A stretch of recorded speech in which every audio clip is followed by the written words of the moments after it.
રાજ્યની ઉચ્ચતર માધ્યમિક શાળાઓમાં પ્રવાસી શિક્ષકની મુદત પૂર્ણ થતા છૂટા કરવા હુકમ કરવામાં આવ્યા છે। જો કે જમીની હકીકત એ છે કે ધોરણ 11 અને 12 માં ગ્રાન્ટેડ શાળાઓમાં જ્ઞાન સહાયક શિક્ષકો પૂરતા પ્રમાણમાં નથી મળ્યા અને બીજી તરફ કામચલાઉ પ્રવાસી શિક્ષક તરીકે કામ કરી રહ્યા હતા। એ શિક્ષકોની 23મી જાન્યુઆરીએ મર્યાદા પૂર્ણ થતા છૂટા કરવા માટે હુકમ કરવામાં આવ્યો છે, જેથી સંચાલકો અને શિક્ષકો ચિંતામાં છે।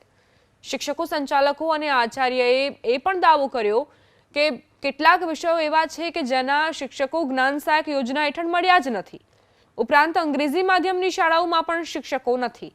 અમદાવાદ શહેરમાં ધોરણ 11 અને 12 માટે 310 જ્ઞાન સહાયક શિક્ષકો ફાળવવામાં આવ્યા હતા, જે પૈકી 50થી વધુ શિક્ષકો હાજર નથી થયા।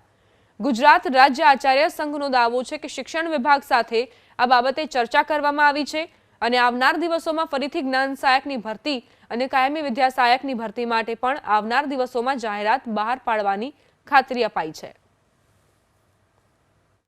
કે પ્રવાસી શિક્ષકોની જોગવાઈ કાયમ માટે બંધ કરવામાં આવી છે। એટલે બજેટની અંદર જે જોગવાઈ હતી એ હવે બજેટ એનું ફરવાયું છે જ્ઞાન સહાયકો માટેનું।